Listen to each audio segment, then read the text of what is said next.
It is my pleasure to welcome you to this week's episode of the program Transforming Agriculture in Nigeria, a program that gives you up-to-date news of the activities of the Ministry of Agriculture and Rural Development and its effort in collaboration with other stakeholders to develop the agricultural sector. I'm your regular guide, Gabriel Ojile. In our last episode, we brought to you an overview of the National Agricultural Seeds Council. In this episode, we are consolidating on the do's and don'ts of the seed industry and the achievements of the Council to ensure quality agricultural seeds in Nigeria. But before then, let's take the news of recent activities of the ministry. Keep watching. What we did here is mechanize. It's back to land, back to agriculture. I can supply the milk factories for milk. That's the new norm for employment and for wealth creation. Get your piece of the action. Before farming, we will spread the manure. There to take on agribusiness. They have been working in terms of making sure they give us new breeds. Seize the opportunity you have been waiting for. Watch Transforming Agriculture in Nigeria, showing every Friday at 8:30 p.m. on the NTA network service. In our diary tonight, Federal Ministry of Agriculture and Rural Development trains women farmers on climate change. Also, the ministry to promote eggs processing.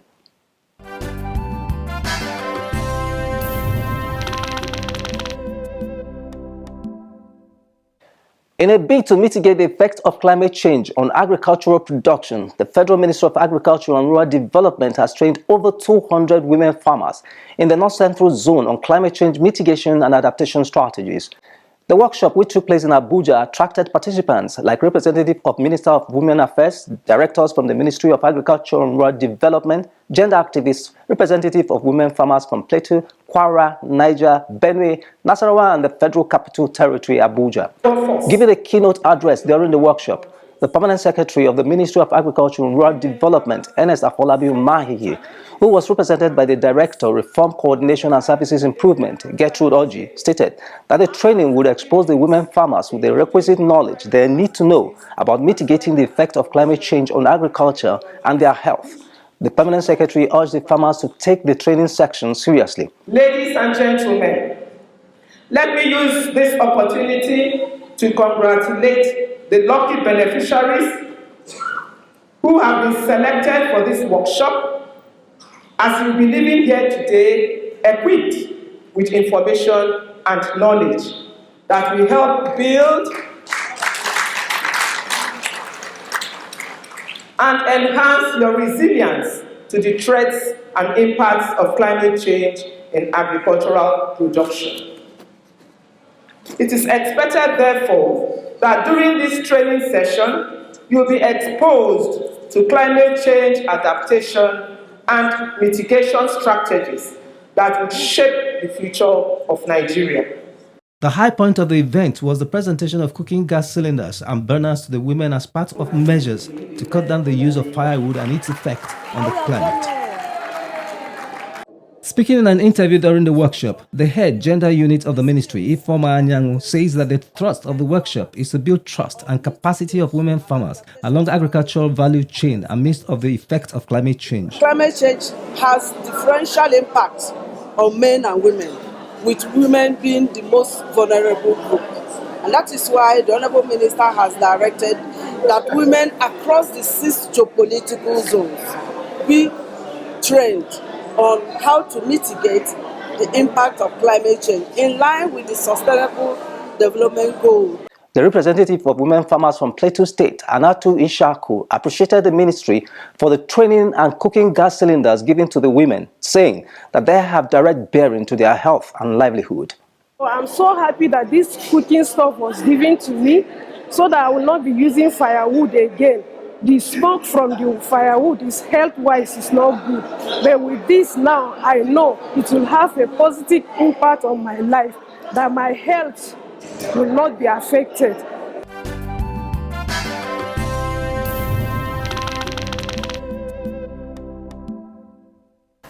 The Federal Ministry of Agriculture and Rural Development is making efforts to enhance the egg processing value chain. This is in line with the various advancements it has made in collaboration with the poultry farmers across the country towards producing more eggs in Nigeria. Speaking in an interview with our correspondent in Abuja, Assistant Director, Department of Animal Husbandry Services, Federal Ministry of Agriculture and Rural Development, Abdurrahim Yahya Onikpe disclosed that the ministry has been working towards preventing wastage in egg production and ensuring availability of eggs all year round. The area the department is looking at now in terms of poultry development is to have a machine that can produce powdered egg, so that during clog, all this I have egg, I cannot sell it, we eliminate that. Produce your egg, okay? During the period of low, we'll have the egg powder to substitute. During the period of plenty and the people cannot sell, well, we can buy more and then put it to powder. Okay, for confectionaries, those who are doing a lot of things, they need it. So I think that's one area in poultry that the department is looking at, to ensure that no egg produced by farmer go to waste.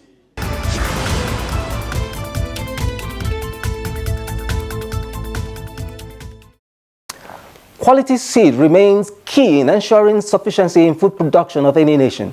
And to ensure quality seed, there are rules that guide research institutes, seed companies, farmers, as well as marketers of agricultural seeds. What are those rules that must be followed to ensure quality seeds in the seed industry? What has the National Agricultural Seeds Council achieved over the years towards developing the seed industry in Nigeria? This will be our focus in our next segment of the program. Keep watching.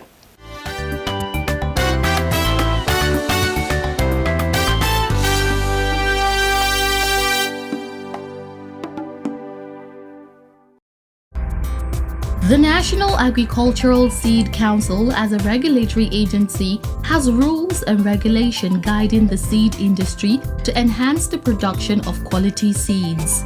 Quality seeds are seeds that are high-yielding, free of disease and other harmful effects. With new act guiding the seed industry, the production of agricultural seed has been liberalized to private seed companies under the supervision of the council. The players in the seed industry include the research institutes, seed production companies, marketers, and farmers. For a seed company to be certified as Quality Agricultural Seed Company, such company must be registered with the Corporate Affairs Commission and the National Agricultural Seeds Council. What are other requirements for seed licensing and certification? Because it's a specialized industry, we will be very, very interested in the object clause talking about seed production, processing, packaging, and marketing of agricultural seeds and seedling. We'll be very glad to see that. And if it's not there, we will require that you go let it be part of the object clause. Basically, there are three categories of seeds, which are the breeder seed, the foundation seed, and the certified seed. The breeder seed is the first generation of seed developed by research institutes. The foundation seed is the second generation of seeds planted by seed companies to produce certified seeds, which farmers plant to produce grains. The National Agricultural Seed Council examines the source of the foundation seed of the seed company before certification. For every seed company, they must first come out with their production plan. The production plan gives us an insight in what they intend to produce in the year. It gives us an insight into how many outgrower they want to use. It gives us an insight in what land area of seed are we expecting in the year. So that is one of the first things they do. Then we have to have a list of all their outgrowers. Agricultural seed production companies and marketers must ensure proper packaging of their seeds in line with seed safety measures. They must ensure that their seeds are accredited by NASC. Seeds must not be sold in open containers. All information about the seed must be provided at the label of the seed containers. Such information must include type of chemical used in storing the seed, germination percentage of the seed, and the name of the company. There are also do's and don'ts that farmers must follow to ensure that they do not only buy quality seeds, but also ensure that good agricultural practices are maintained from the point of purchase to planting in the farms. The farmer must take note of the certification tag with names of seed producer and seed dealer. When farmers buy seed, you don't keep your seed at the back of your boot and lock it up there inside the sun. The seed is a living thing. It will eventually die off. And you will now be claiming that the seed you bought is bad. That is one don't for the farmers. When you buy your seed, you don't keep your seed where the heat is above the room temperature. It will kill the seed. Don't keep your seed within the fertilizer you kept in your house to be applied to your crop on the field, because the odor from the fertilizer will destroy the seed. Don't keep the seed you bought within the chemicals you kept in your store. Before you take to the field to plant, that seed will die off. When you buy your seed, make sure they are kept in a place where water doesn't filter into it. When a farmer is shortchanged in the process of buying quality seeds, the first port of call is to approach the seed dealer or the seed company. However, evidence of purchase is paramount in this regard. You take these materials to your farm and you plant it and you see that nothing to write home about. First and foremost, with your receipt and your package, you approach the company that this is what you have experienced, and you express your displeasure. Now, the next step is this. If you get a favorable response from whoever has sold this to you, then you don't need to come to the council. But if you remember, you have bought these materials from this outlet, and these materials that you planted, you still have evidence of your purchase. And this outlet or the company, as it may be, has not been able to favorably give you reasons for the output that you got from him. The next point of call is to come to the council. The National Agricultural Seed Council works tirelessly to ensure that farmers are well informed through sensitization. It, however, sanctions offenders to serve as deterrent to others in the seed industry.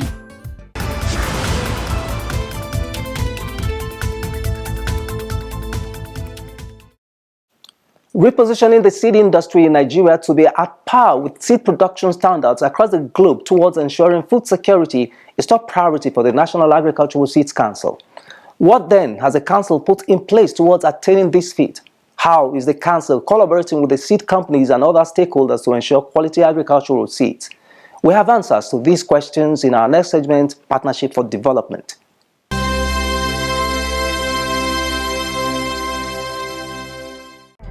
The National Agricultural Seeds Council over the years has recorded a lot of achievements in transforming the agricultural seed industry in Nigeria.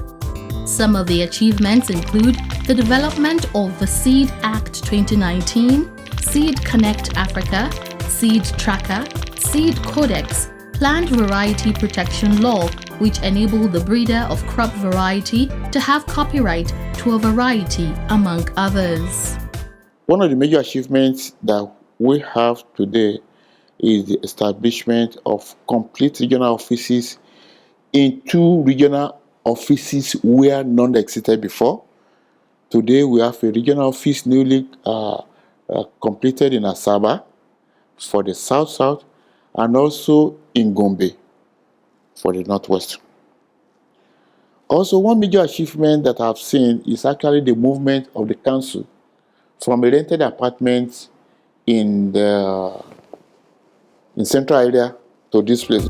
In the past, agricultural seeds are sold with non-digitized labels, which can be easily forged by seed dealers, but with the introduction of Seed Tracker and the Seed Codex, which give information about the seeds, farmers can now be sure of the quality of the seeds they buy in the seed market. 2019, the Seed Council introduced a new policy, a new tag regime, moving or putting an additional security to the certification tags we have by introducing the electronic tagging system. So here we try to monitor the implementation of the seed codex.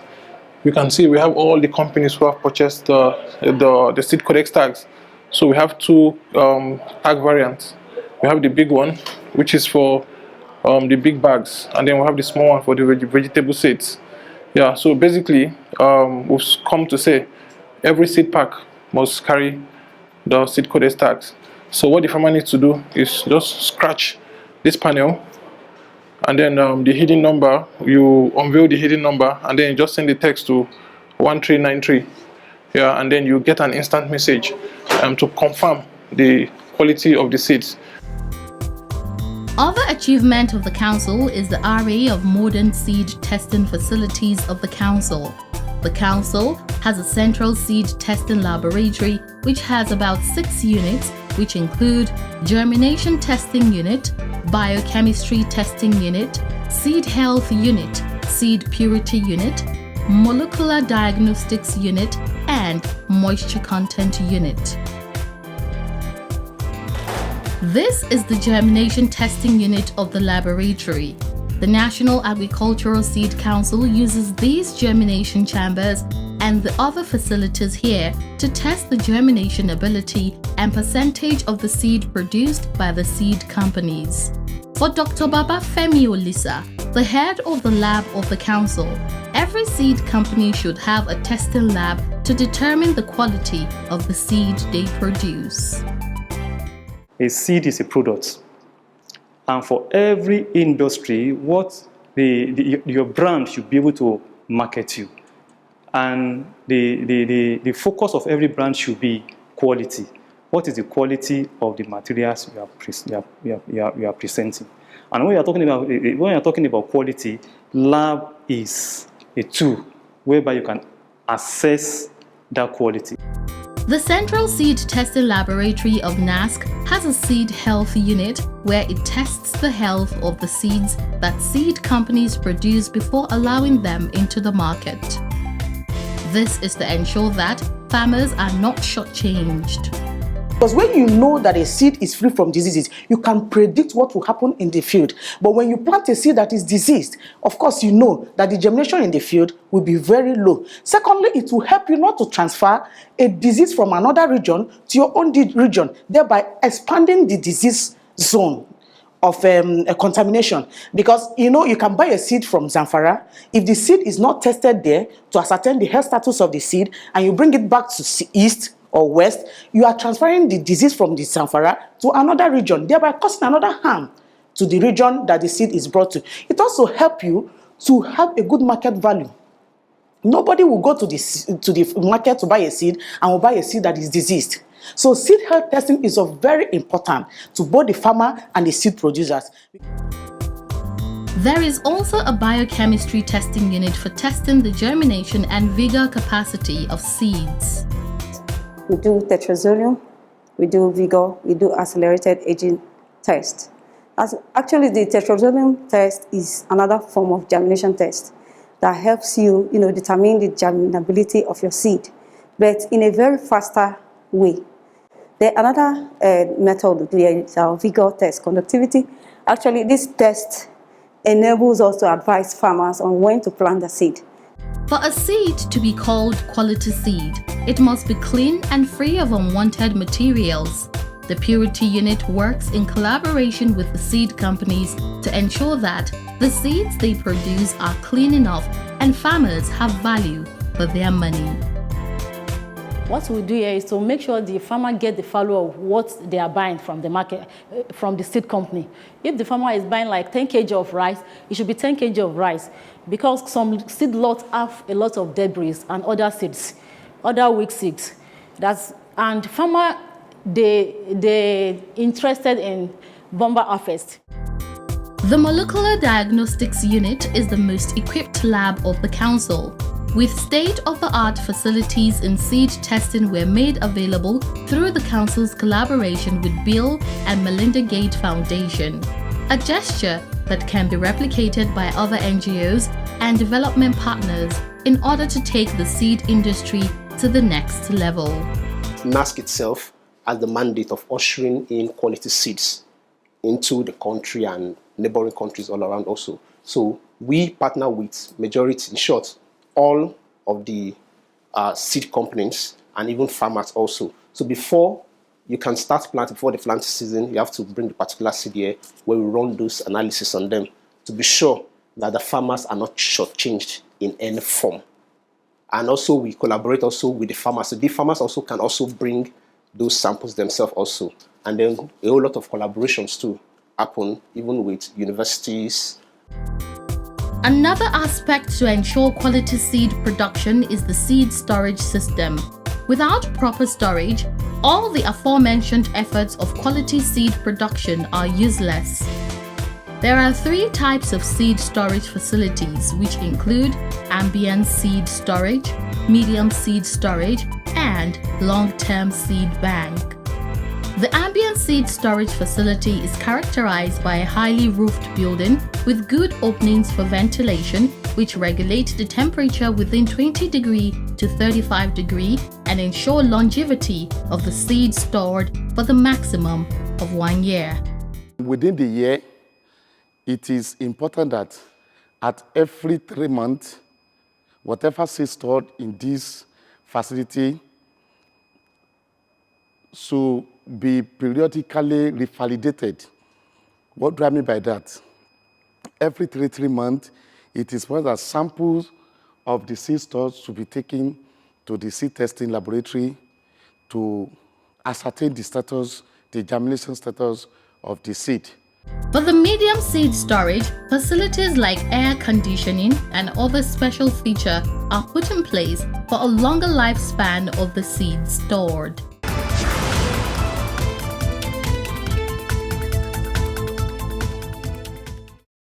For the development of agriculture, when the government gives inputs to farmers, improved seeds are top on the list.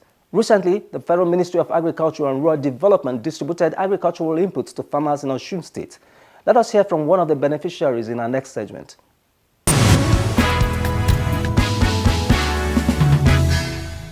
We are very happy, and we have promised the federal government that we are going to use the materials judiciously for the increase of food process in Osun State and in Nigeria.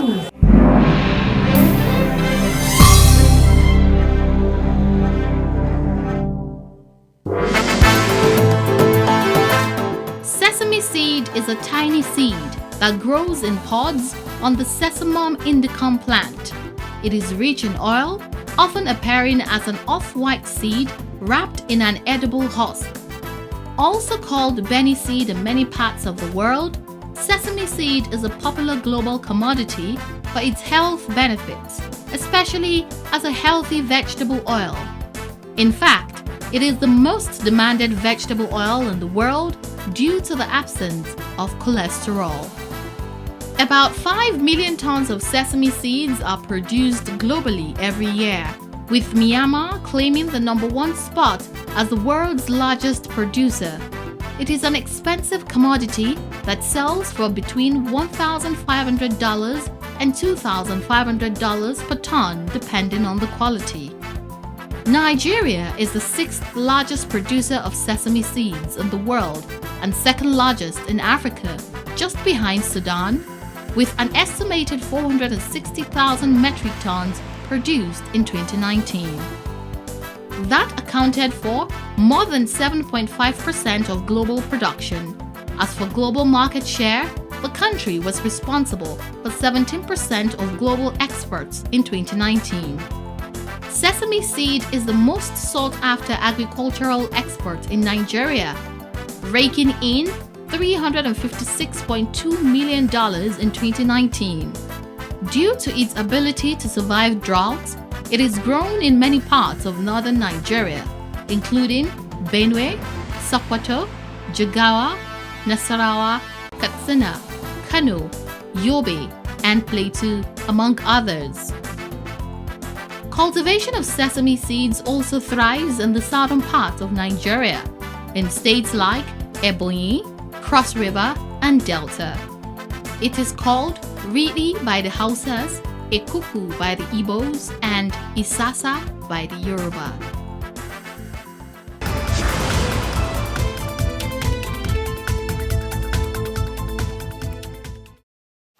This is the much we can take today on the program. But in case you missed any part of the information we have provided concerning seeds and the seed industry, you can catch up via any of our social media platforms showing on your screen. Join us again same time, same station next week for another interesting episode of the program. I am Gabriel Ojile. Have a pleasant weekend and bye for now.